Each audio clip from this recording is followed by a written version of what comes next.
Dans l'immense étendue de l'histoire humaine, la philosophie s'est dressée comme un phare de sagesse, guidant d'innombrables individus à travers les complexités de la vie. Bien plus qu'une quête académique, la philosophie propose de précieux outils pratiques pour le développement personnel. Des outils qui ont résisté à l'épreuve du temps et qui restent aussi pertinents aujourd'hui qu'ils l'étaient il y a des siècles. Le voyage que nous nous apprêtons à entreprendre ne consiste pas seulement à comprendre ces idées philosophiques. Il s'agit de les transformer en enseignements concrets qui peuvent profondément influencer notre vie quotidienne. Nous vivons à une époque où la surcharge d'informations et le bruit numérique peuvent étouffer la sagesse qui guide l'humanité depuis des siècles. Dans ce contexte, se tourner vers la philosophie n'est pas seulement un exercice intellectuel, c'est un moyen de reprendre le contrôle sur le chaos de l'existence moderne. Notre exploration parcourra 7 idées philosophiques différentes, chacune issue d'une branche ou d'une école de pensée distincte. Ces idées ne sont pas de simples choix aléatoires de la philosophie. Elles ont été soigneusement choisies pour leur profonde praticité et leur potentiel à catalyser la croissance personnelle et la compréhension. De la sagesse stoïcienne de la Rome antique aux perspectives existentialistes de la France du XXe siècle, des pratiques contemplatives de la spiritualité orientale aux réflexions éthiques de l'Académie grecque. Chaque idée offre une perspective unique sur la vie et sur la manière de la vivre plus pleinement. Les stoïciens nous ont enseigné l'art de l'indifférence, soulignant l'importance de se concentrer sur ce que nous pouvons contrôler et de lâcher prise sur ce que nous ne pouvons pas. Ce principe, profondément ancré dans le stoïcisme, offre un outil puissant pour gérer le stress et l'anxiété dans le monde trépidant d'aujourd'hui. Il y a ensuite le concept électrisant de la volonté de puissance de Nietzsche, qui nous pousse à relever les défis et à les transformer en occasion de croissance. Une leçon de plus en plus pertinente dans notre société compétitive et en évolution rapide. Nous explorerons aussi la méthode socratique, qui incite à remettre en cause nos suppositions et croyances, favorisant une meilleure conscience de soi et davantage de clarté. La doctrine du juste milieu d'Aristote nous enseigne la vertu de l'équilibre, une perspective dont nous avons grandement besoin dans un monde d'extrêmes. Les existentialistes, menés par des penseurs comme Jean-Paul Sartre, nous rappellent la profonde responsabilité que nous avons dans la construction de notre destinée. Un appel à l'autonomisation personnelle, à une époque où beaucoup se sentent impuissants. L'enseignement bouddhiste du non-attachement propose une voie vers la paix et la satisfaction dans un monde axé sur les possessions et plaisirs éphémères. Enfin, nous évoquons Platon et sa théorie des formes, qui nous incite à viser nos idéaux les plus élevés. Un voyage vers la réalisation de soi dans un monde souvent superficiel. Chacune de ces idées représente non seulement une tradition philosophique différente, mais offre également des perspectives uniques pour mener une vie plus épanouie et pleine de sens. Elles nous poussent à réfléchir en profondeur, à agir de manière éthique et à vivre avec un but.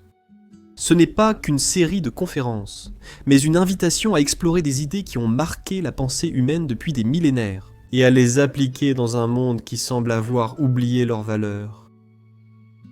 En entreprenant ce voyage ensemble, nous verrons que la philosophie ne se réduit pas à des pensées élevées et des théories abstraites. Il s'agit de la vie réelle, il s'agit de nos luttes, de nos rêves, de nos peurs et de nos espoirs. Il s'agit de trouver la lumière dans l'obscurité, la force dans l'adversité et la sagesse dans l'incertitude.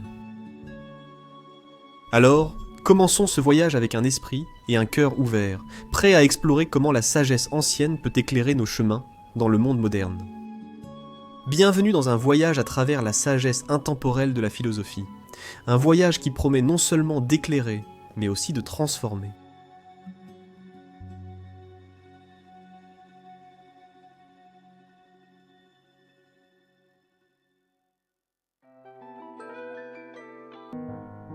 Idée 1. L'art stoïcien de l'indifférence. Nous souffrons plus en imagination qu'en réalité. Ces paroles profondes de Sénèque, un philosophe stoïcien romain, résument un principe fondamental du stoïcisme, l'art de l'indifférence. Le stoïcisme, une école de philosophie qui a prospéré dans la Grèce et la Rome antique, nous enseigne une leçon puissante, distinguer ce qui est en notre pouvoir de ce qui ne l'est pas.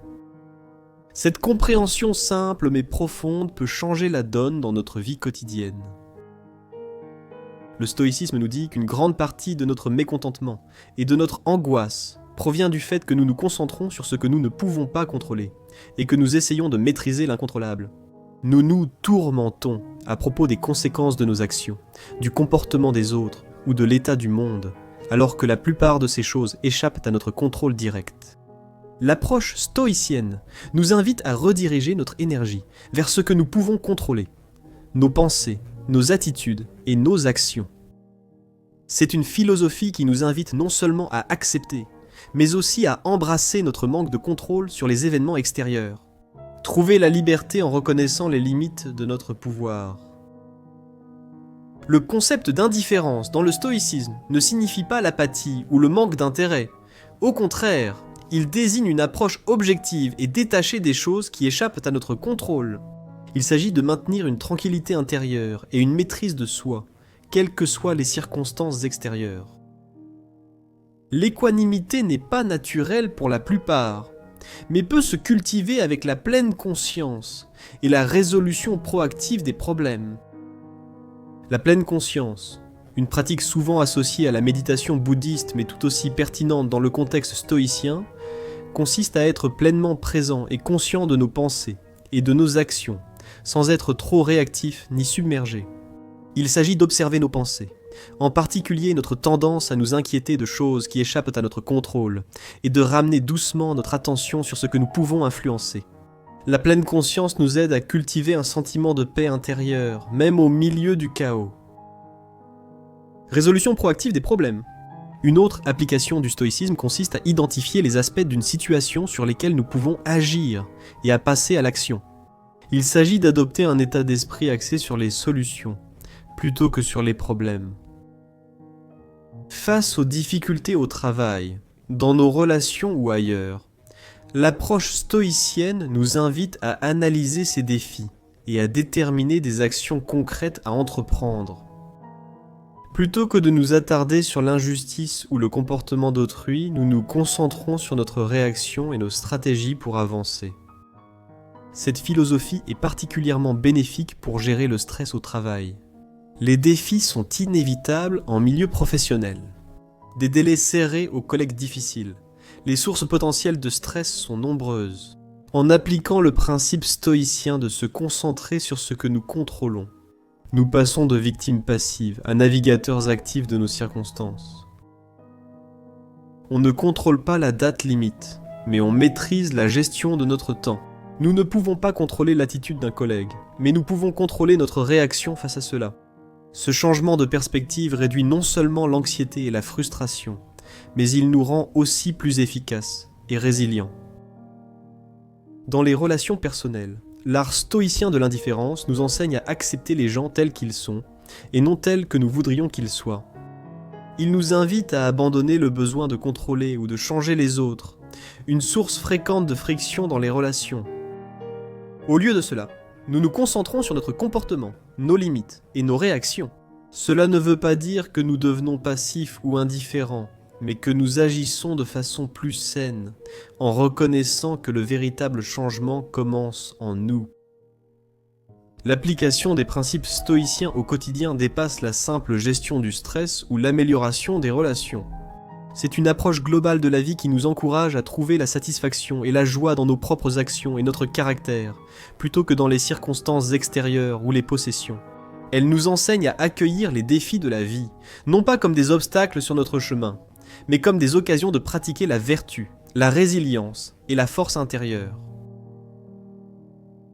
En essence, l'art stoïcien de l'indifférence ne consiste pas à se détacher du monde, mais à s'y engager de manière plus sage, avec une vision claire de notre influence et l'acceptation de ce qui la dépasse. C'est un outil puissant pour une vie plus paisible, productive et pleine de sens. Un outil qui nous aide à affronter les complexités du monde moderne avec sang-froid. En adoptant les enseignements du stoïcisme, nous pouvons transformer non seulement notre vision du monde, mais aussi notre manière d'interagir avec lui, ce qui conduit à une vie plus épanouissante et paisible.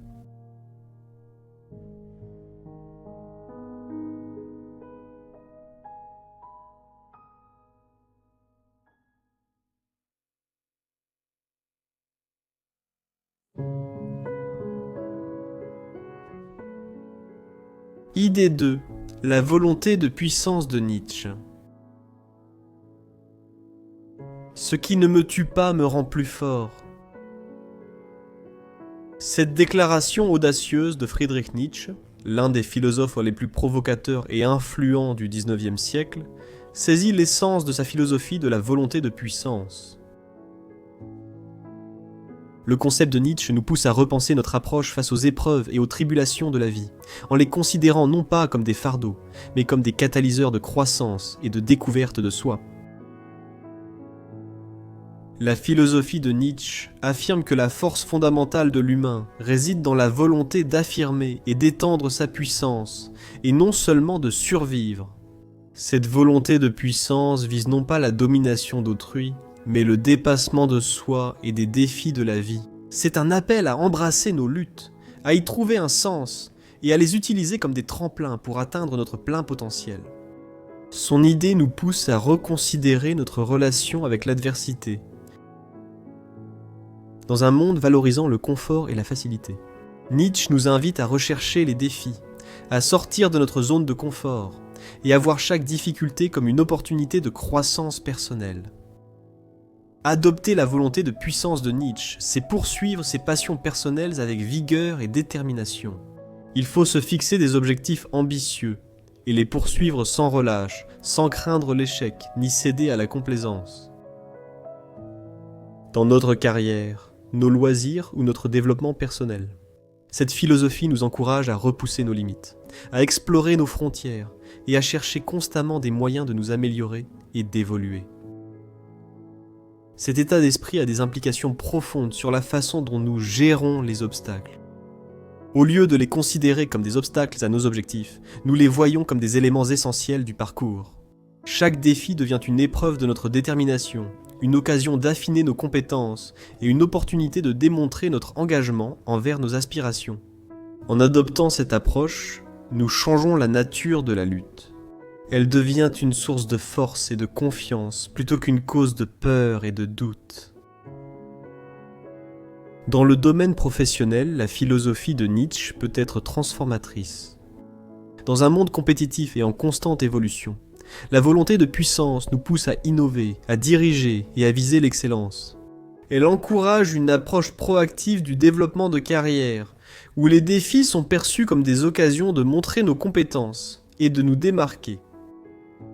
Cette philosophie nous apprend à trouver l'épanouissement tant dans nos objectifs que dans le chemin pour y parvenir. Dans le travail acharné, l'apprentissage et la croissance personnelle qui accompagnent la poursuite de nos passions professionnelles. Sur le plan personnel, adopter la volonté de puissance implique une autoréflexion et une amélioration de soi continue. Il s'agit d'être honnête avec nous-mêmes sur nos forces et nos faiblesses, et de travailler activement à améliorer notre caractère. Ce processus continu de dépassement de soi est au cœur de la philosophie de Nietzsche. C'est un voyage qui dure toute la vie pour devenir qui nous sommes vraiment, réaliser notre potentiel et vivre notre vie avec but et passion. De plus, ce concept peut nous aider à naviguer dans la complexité de nos relations et de nos interactions sociales. En misant sur la croissance personnelle et le dépassement de soi, nous abordons nos relations avec plus de confiance, d'assurance et d'authenticité. Cette philosophie nous incite à rester nous-mêmes avec les autres, à exprimer sincèrement nos pensées et à bâtir des relations basées sur le respect et la compréhension. Cependant, il est important d'aborder l'idée de volonté de puissance avec équilibre et pleine conscience. Il ne s'agit pas d'une ambition irréfléchie ou d'ignorer le bien-être des autres dans la poursuite de nos objectifs. Il s'agit plutôt de trouver une manière harmonieuse d'affirmer notre volonté pour atteindre nos objectifs et contribuer positivement au monde qui nous entoure. Le vrai pouvoir vient de l'intérieur, de notre capacité à surmonter nos démons, à grandir grâce à nos expériences et à vivre avec intégrité et détermination. La volonté de puissance de Friedrich Nietzsche est un concept philosophique puissant qui peut profondément influencer notre manière d'aborder la vie. Elle nous encourage à voir les défis comme des occasions de grandir, à poursuivre nos passions avec détermination et à toujours chercher à nous améliorer. Avec cet état d'esprit, nous vivrons plus dynamiquement et épanouis, personnellement et professionnellement. Cette philosophie n'assure pas un parcours facile, mais un chemin riche de sens, gratifiant, plein de victoires personnelles et de joie dans la découverte de soi.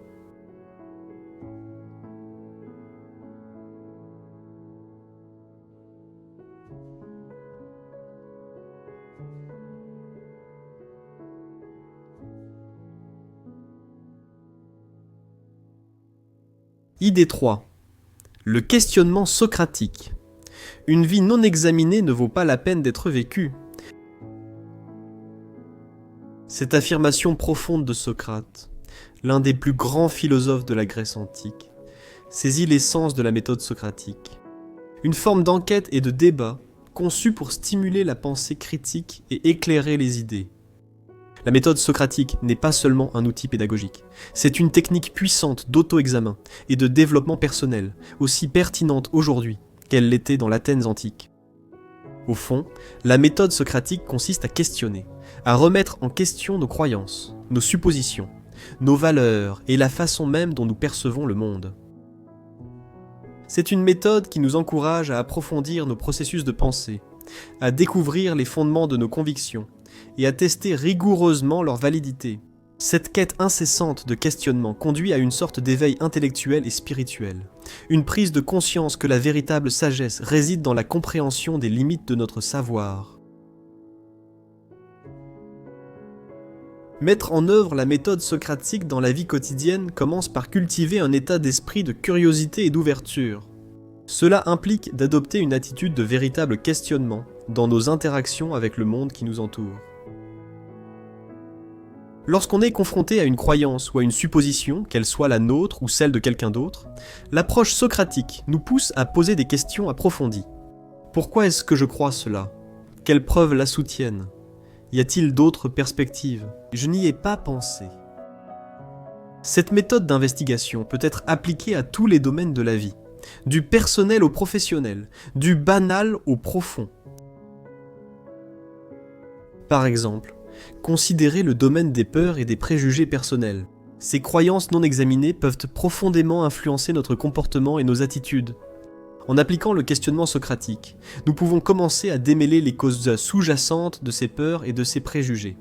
Si nous nous sentons anxieux à propos d'une nouvelle aventure ou d'une opportunité, nous devons nous demander pourquoi nous ressentons cela. Ainsi, cela peut révéler des doutes ou des expériences passées influençant notre état d'esprit actuel. De même, examiner les causes profondes de nos préjugés peut conduire à une plus grande empathie et compréhension, en brisant les barrières qui nous divisent. La méthode socratique nous apprend également à accepter la complexité du monde. Dans une société qui cherche souvent des réponses simples à des questions complexes, cette méthode nous encourage à apprécier la nuance et l'ambiguïté. Elle nous enseigne que toutes les questions n'ont pas de réponse simple et que ce n'est pas grave. Cette prise de conscience peut conduire à des décisions plus éclairées et nuancées, à mesure que nous apprenons à naviguer dans les complexités de la vie, avec une approche plus réfléchie et ouverte d'esprit. Cette méthode d'investigation aide à mieux comprendre qui nous sommes et notre place dans le monde. En remettant nos croyances et suppositions en question, nous entamons un voyage de découverte de soi. Nous en venons à comprendre plus clairement nos motivations, nos valeurs et nos objectifs. Cette conscience de soi est la pierre angulaire du développement personnel, menant à des vies plus authentiques et épanouissantes. La méthode socratique a également des implications importantes pour nos interactions sociales et notre engagement communautaire. À une époque de polarisation et de chambre d'écho, cette méthode de questionnement et de dialogue ouvert peut réduire les divisions et favoriser la compréhension. En menant une enquête socratique avec les autres, nous élargissons nos perspectives et contribuons à une société plus réfléchie et empathique. Cependant, mettre en œuvre la méthode socratique demande de la patience et de l'humilité. Cela signifie reconnaître que nous n'avons pas toutes les réponses et que notre compréhension évolue constamment. Cela exige le courage de questionner nos convictions et l'ouverture d'esprit pour changer d'avis face à de nouveaux arguments ou preuves. L'humilité intellectuelle est une vertu, encourageant l'apprentissage continu et la volonté de grandir et de s'adapter. La méthode socratique est bien plus qu'un outil philosophique, c'est une véritable façon de vivre. C'est une méthode qui nous encourage à questionner, à explorer, à comprendre et en fin de compte à grandir. En adoptant cette méthode au quotidien, nous développons une meilleure compréhension de nous-mêmes, prenons des décisions plus éclairées et interagissons plus constructivement avec le monde. Ce voyage promet un enrichissement intellectuel, ainsi qu'une croissance personnelle et spirituelle, nous amenant à vivre des vies réellement dignes d'être vécues.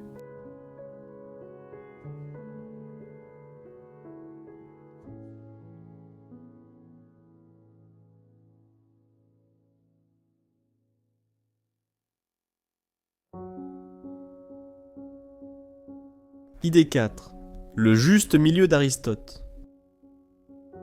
La vertu, c'est le juste milieu entre deux vices, l'un par excès et l'autre par défaut. Cette réflexion perspicace d'Aristote, l'un des philosophes les plus influents de l'histoire, nous introduit au concept du juste milieu, une pierre angulaire de l'éthique de la vertu. L'idée du juste milieu chez Aristote invite à la modération et à l'équilibre dans tous les domaines de la vie.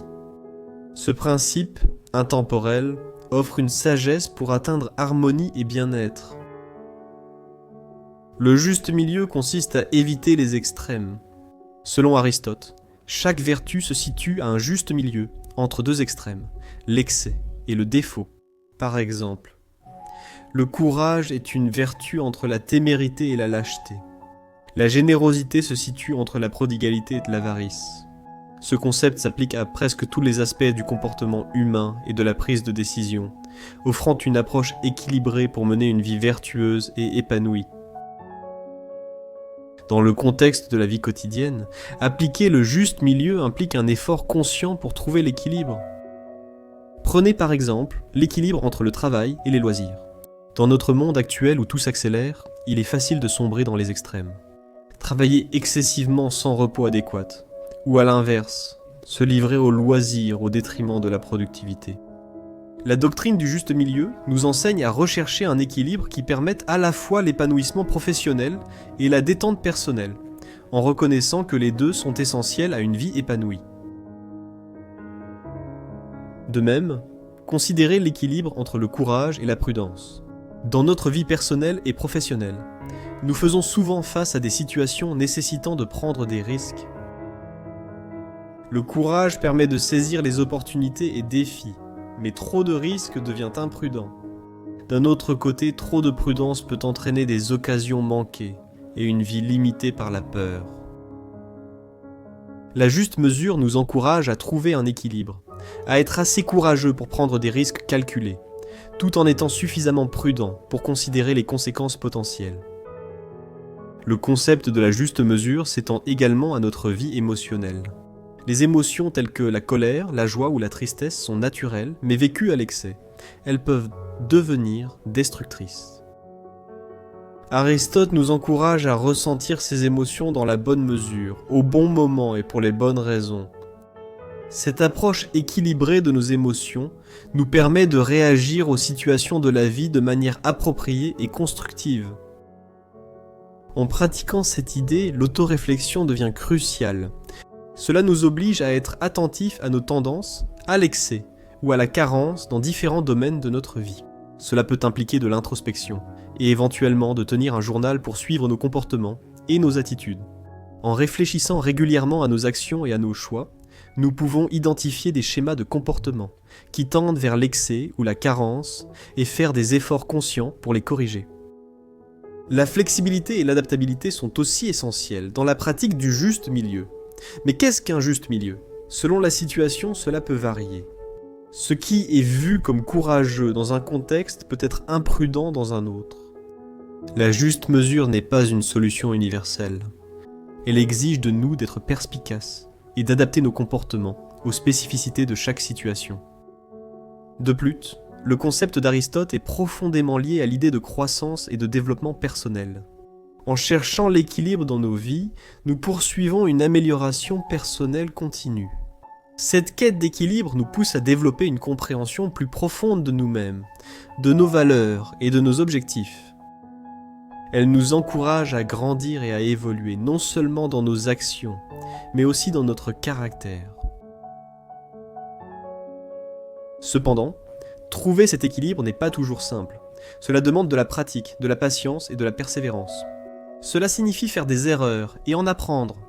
Cela demande une certaine conscience de soi et honnêteté, parfois difficile à atteindre. Pourtant, la recherche du juste milieu est un voyage gratifiant, menant à une vie d'harmonie, de satisfaction et de vertu. Le concept du juste milieu d'Aristote offre un cadre puissant pour mener une vie équilibrée et éthique. Il nous met au défi de naviguer dans les complexités de la vie avec sagesse et modération, en évitant les pièges de l'excès et du manque. En adoptant ce concept, nous pouvons mener des vies non seulement plus équilibrées et harmonieuses, mais aussi plus vertueuses et épanouissantes. La juste mesure n'est pas seulement une idée philosophique, c'est un guide pratique pour bien vivre, un chemin vers une vie bonne et pleine de sens.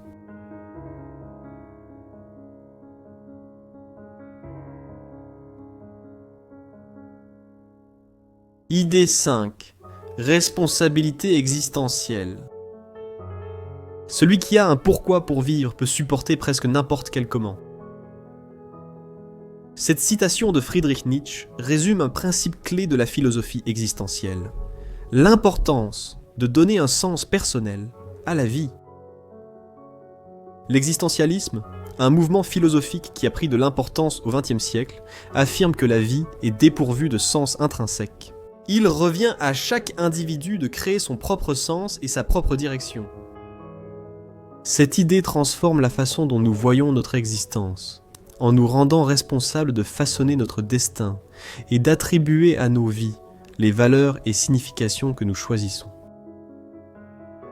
Au cœur de la responsabilité existentielle se trouve le concept de liberté, la liberté de choisir, de créer et de vivre selon ses propres termes. Cette liberté est à la fois libératrice et intimidante. Elle nous libère des chaînes des significations prédéterminées et des attentes de la société, nous permettant de poursuivre notre propre version d'une vie épanouissante. Cependant, elle fait aussi peser une lourde responsabilité sur nous. La responsabilité de faire des choix qui reflètent véritablement qui nous sommes et qui nous voulons devenir. Cette perspective existentielle nous pousse à une profonde introspection et à remettre en question les fondements mêmes de nos vies. Qu'est-ce qui nous motive ? Quelles valeurs, objectifs et passions donnent un sens à notre vie ? Cette quête de sens personnel n'est pas un exercice superficiel, c'est un processus continu et dynamique qui évolue avec nos expériences et notre compréhension. Cela nous oblige à être honnêtes avec nous-mêmes, à affronter nos peurs et nos doutes, et à redéfinir et affiner constamment notre compréhension de ce qui rend la vie digne d'être vécue. En acceptant la responsabilité existentielle, nous nous donnons le pouvoir d'affronter les défis de la vie avec résilience et détermination. Comprendre notre raison d'être nous guide dans les moments difficiles. C'est la force intérieure qui nous permet de supporter les épreuves et les revers. Savoir qu'ils font partie d'un voyage plus vaste vers une vie qui nous appartient vraiment. Avec un but clair, les obstacles semblent de moins intimidants et les difficultés plus supportables, selon Nietzsche. De plus, assumer la responsabilité de notre destin signifie faire des choix qui sont en accord avec notre véritable nature. Dans nos vies, nous faisons souvent face à des décisions qui testent nos valeurs et convictions. La responsabilité existentielle nous incite à suivre des voies en accord avec nos convictions et aspirations, même si cela défie les normes sociales. Elle nous encourage à être authentiques dans nos actions et nos choix, à vivre d'une manière cohérente avec notre propre définition du sens et de l'épanouissement. Le point de vue existentialiste insiste aussi sur la croissance personnelle et la réalisation de soi. En cherchant continuellement notre pourquoi, nous nous engageons dans un voyage de découverte de soi et de développement. Nous en apprenons davantage sur nos forces, nos faiblesses et notre potentiel. Ce processus d'exploration et de croissance va au-delà des objectifs extérieurs. Il s'agit de devenir plus en harmonie avec nous-mêmes, d'élargir notre conscience et d'approfondir notre compréhension de ce que signifie être vraiment vivant. Cependant, Adopter cette idée n'est pas sans difficulté. Cela demande la volonté d'affronter l'inconnu, et le courage de faire des choix qui ne mènent pas toujours au succès ou à l'approbation. Cela implique de reconnaître l'incertitude et l'imprévisibilité inhérentes à la vie, et d'accepter que notre quête de sens puisse parfois nous mener sur des chemins difficiles. Pourtant, c'est précisément en affrontant ces défis que nous découvrons notre plus grand potentiel de croissance et d'épanouissement. La responsabilité existentielle a également des implications profondes pour nos relations avec les autres. Guidés par notre raison d'être authentique, nous interagissons avec les autres plus sincèrement et significativement. Nous créons des liens basés sur le respect mutuel et des valeurs communes, pas sur des motifs superficiels ou opportunistes. L'authenticité dans nos relations enrichit la vie et favorise des échanges vraiment gratifiants et profonds. L'existentialisme, en valorisant le sens personnel et la responsabilité, propose un cadre puissant pour vivre avec authenticité et sens. Cela nous incite à prendre notre destin en main, à trouver notre raison d'être et à faire des choix reflétant notre vraie nature. Ce chemin vers la responsabilité existentielle est difficile mais très gratifiant. Il mène à une vie qui n'est pas seulement vécue, mais aussi ressentie profondément. Une vie qui résonne avec notre être le plus profond. Une vie qui est, en tout point, la nôtre.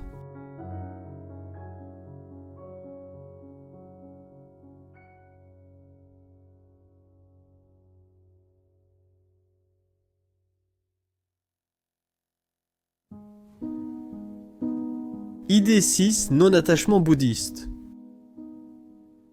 L'attachement est la racine de la souffrance. Cette affirmation profonde, attribuée à Bouddha, est au cœur de la philosophie bouddhiste et nous introduit au concept transformateur du non-attachement. Dans le bouddhisme, cela ne concerne ni l'indifférence ni l'absence de passion. Il s'agit plutôt d'une compréhension profonde que s'attacher trop fermement à quoi que ce soit, qu'il s'agisse d'objets matériels, de relations ou même d'idées, peut conduire à la souffrance. C'est parce que tout dans notre monde est impermanent et sujet au changement. Et l'attachement peut nous préparer à une perte inévitable et à la douleur qui l'accompagne. Le non-attachement, tel qu'il est enseigné dans le bouddhisme, offre une voie vers un état d'esprit plus paisible et satisfait, capable de traverser les hauts et les bas inévitables de la vie. C'est une pratique qui nous encourage à apprécier et à savourer les expériences de la vie sans devenir dépendant d'elles pour notre bonheur et notre sentiment d'identité. Cela ne signifie pas que nous ne pouvons pas profiter des conforts matériels ou nouer des relations profondes. Au contraire, cela suggère que nous devrions nous engager dans ces aspects de la vie, sans nous y identifier excessivement, ni nous laisser consumer par eux. Pour pratiquer le non-attachement dans la vie quotidienne, un outil pratique et accessible est la pleine conscience. La pleine conscience, c'est prêter attention au moment présent, observant pensées, sentiments et sensations sans jugement. Cette pratique nous aide à identifier nos schémas d'attachement, la manière dont nous nous accrochons à des pensées, émotions ou biens, et comment cela mène souvent à un cycle de désir et d'insatisfaction. La pleine conscience nous aide à vivre pleinement, en appréciant l'instant présent sans s'y attacher. Une autre pratique puissante est la méditation. Grâce à la méditation, nous pouvons cultiver un sentiment plus profond de paix intérieure et de clarté, en apprenant à observer le fonctionnement de notre esprit sans nous y laisser entraîner. La méditation crée un espace pour se détacher de l'agitation quotidienne et observer nos attachements avec calme et recul. Cela aide à comprendre la nature transitoire de nos expériences et l'inutilité de s'y accrocher. Pratiquer le non-attachement implique également un effort conscient pour se libérer des dépendances matérielles et émotionnelles. Cela ne signifie pas rejeter les possessions matérielles ou les relations, mais plutôt changer notre rapport avec elles. Il s'agit de trouver la satisfaction en nous-mêmes, et non uniquement dans les circonstances extérieures. Par exemple, si nous tirons notre estime de nous-mêmes du succès professionnel ou de la richesse matérielle, nous risquons de ressentir de l'anxiété et de la déception. Parce que ces choses m'en sont par nature instables et éphémères, cela nous enseigne à trouver une source stable de bonheur et d'estime de soi en nous-mêmes. En ce qui concerne les relations, Ce concept nous encourage à aimer librement et pleinement, sans posséder ni dépendre de l'autre personne pour notre bonheur. Cela nous enseigne que le véritable amour consiste à vouloir le meilleur pour les autres, même si cela signifie les laisser partir. Cette approche des relations favorise une forme de connexion plus profonde et authentique, libérée des contraintes du besoin et de la dépendance. Le non-attachement influence aussi notre façon d'interagir avec le monde. Dans une société souvent guidée par le consumérisme et la recherche du toujours plus, ce concept propose un contre-récit qui met l'accent sur la satisfaction et la simplicité. Il nous pousse à questionner notre quête constante du toujours plus. Plus d'argent, plus de possessions, plus de réussite, et à envisager la possibilité que l'épanouissement véritable puisse résider dans une approche de la vie plus simple et plus détachée. De plus, cette idée peut conduire à une résilience accrue. En étant moins attaché à des résultats précis ou à nos récits auto-imposés sur la vie, nous sommes mieux préparés à affronter les incertitudes et les difficultés. Nous devenons plus adaptables, capables de faire face aux changements et aux défis avec un certain calme et une grande équanimité. La pratique du non-attachement bouddhiste offre une voie vers une vie plus sereine et équilibrée. Elle nous invite à lâcher prise sur nos attachements et à vivre la vie plus pleinement, avec un sentiment de liberté et de paix. En intégrant des pratiques comme la pleine conscience et la méditation dans nos routines quotidiennes et en travaillant consciemment à réduire nos dépendances, nous pouvons cultiver un état d'esprit plus satisfait, résilient et libre, un état d'esprit qui peut transformer profondément notre expérience de la vie.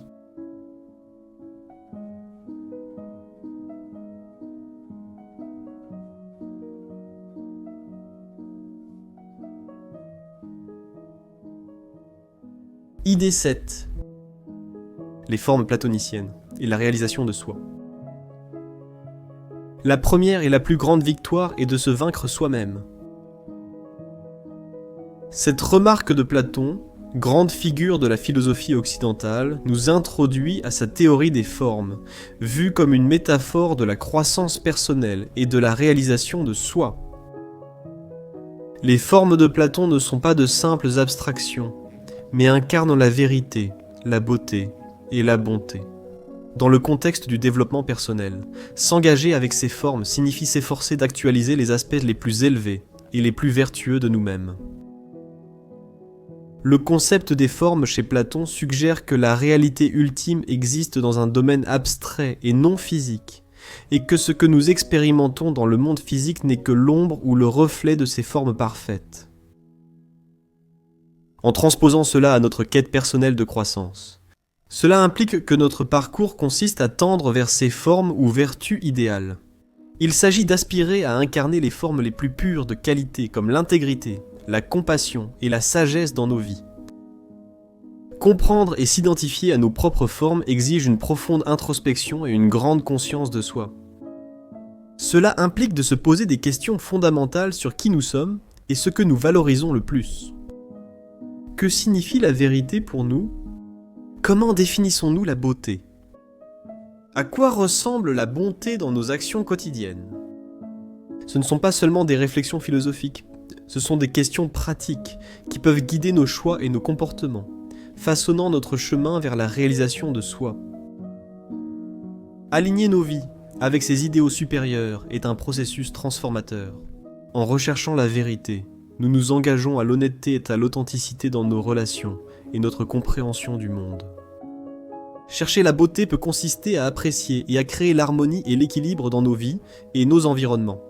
Aspirer à la bonté, c'est cultiver compassion, empathie et altruisme. Ces quêtes élèvent notre existence et nous rapprochent de notre potentiel maximal.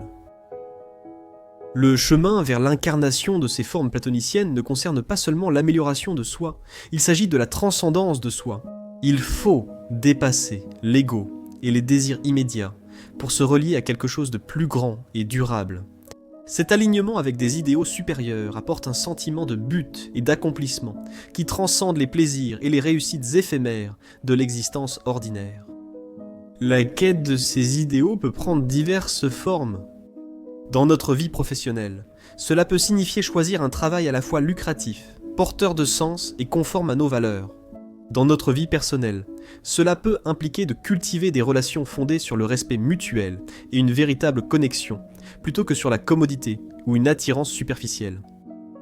De plus, ce parcours est intrinsèquement difficile. Il implique d'affronter nos faiblesses et de surmonter nos limites. Comme les formes de Platon sont des idéaux inatteignables, notre alignement avec eux reste un processus continu et dynamique. Cela demande un effort continu, de l'autoréflexion et une volonté de grandir et de changer.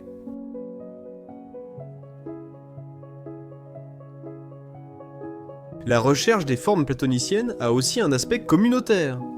Bien que ce voyage soit très personnel, il n'est pas mené dans l'isolement. Notre recherche de vérité, de beauté et de bonté influence inévitablement nos relations et communautés. En incarnant ces idéaux, nous contribuons à une société plus vertueuse, harmonieuse et éclairée. Cependant, embrasser les formes platoniciennes ne signifie pas rejeter le monde physique ou notre nature humaine. Au contraire, il s'agit de trouver un équilibre entre l'idéal et le réel, l'abstrait et le concret. Il s'agit de reconnaître la beauté et la valeur de notre monde imparfait, tout en aspirant toujours à des normes plus élevées de pensée et de comportement. La théorie des formes de Platon propose un cadre riche pour comprendre la réalisation de soi. En identifiant et en aspirant à nos propres formes ou idéaux, nous entreprenons un voyage de transformation personnelle.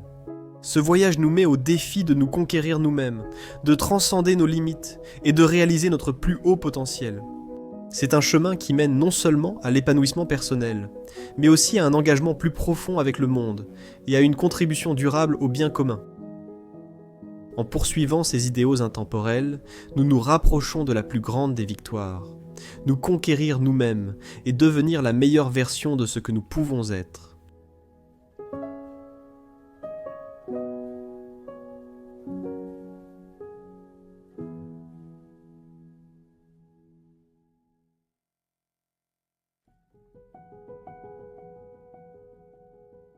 Alors que nous concluons cette exploration de 7 idées philosophiques profondes qui peuvent transformer et enrichir nos vies, il est clair que la philosophie n'est pas simplement une quête académique ou abstraite.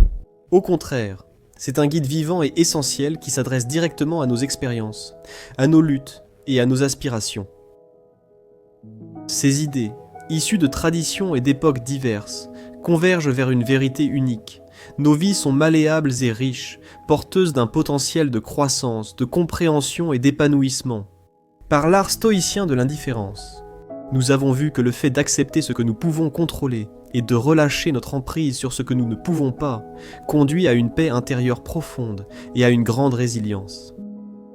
Le concept de la volonté de puissance de Nietzsche nous met au défi de transformer l'adversité en force, nous incitant à dépasser nos circonstances et à forger notre destin avec courage et détermination. La méthode socratique nous permet de questionner, réfléchir et nous engager avec le monde, favorisant une vie d'enquête et de compréhension éclairée. La doctrine du juste milieu d'Aristote montre que l'équilibre est essentiel, soulignant que la vertu et une vie réussie reposent sur l'évitement des excès et des extrêmes. L'appel existentialiste à la responsabilité et la philosophie bouddhiste du non-attachement nous mènent tous deux vers une conscience de soi et une plus grande autonomie, nous encourageant à trouver notre propre chemin et à garder une certaine légèreté face aux éléments éphémères de notre existence. Enfin, à travers la théorie des formes de Platon, nous sommes inspirés à poursuivre les idéaux les plus élevés de vérité, de beauté et de bonté, nous efforçant de réaliser le meilleur en nous-mêmes et dans le monde qui nous entoure. Chaque philosophie propose une perspective unique pour comprendre et vivre notre vie. Elles ne fournissent pas de réponses faciles ni de solutions rapides. Au lieu de cela, elles offrent des outils et des perspectives qui exigent de la réflexion, des efforts et une volonté de changer. Ces idées nous poussent à regarder en nous-mêmes, à remettre en question nos suppositions et à participer activement à la construction de nos vies et de nos communautés. Maintenant, Alors que nous avançons après ce voyage à travers la pensée philosophique, nous sommes dotés d'une compréhension plus riche et d'un ensemble d'outils puissants pour le développement personnel. Le voyage ne s'arrête pas ici. Il s'agit d'un processus continu d'exploration, de questionnement et de croissance. La philosophie n'est pas qu'une matière à étudier, c'est aussi un mode de vie. Alors, je vous encourage à prendre ces idées et à les intégrer dans le tissu de votre vie quotidienne. Expérimentez-les, remettez-les en question et voyez comment elles s'appliquent à votre situation. Embrassez le voyage de la découverte de soi et de la croissance personnelle. Rappelez-vous, il ne s'agit pas de perfection, il s'agit de progrès, de toujours chercher à s'améliorer, à vivre plus intensément et à avoir un impact significatif sur le monde. Pour conclure, souvenez-vous de ceci. Vous avez en vous le pouvoir de façonner votre vie, de surmonter vos défis et de réaliser votre potentiel. Votre vie est une toile. Ces idées philosophiques, votre palette. Elles permettent de peindre une vie riche, profonde et épanouie. Alors, avancez avec courage, avec curiosité et avec un cœur ouvert. Embrassez le voyage car il vous appartient. Créez et les possibilités sont infinies.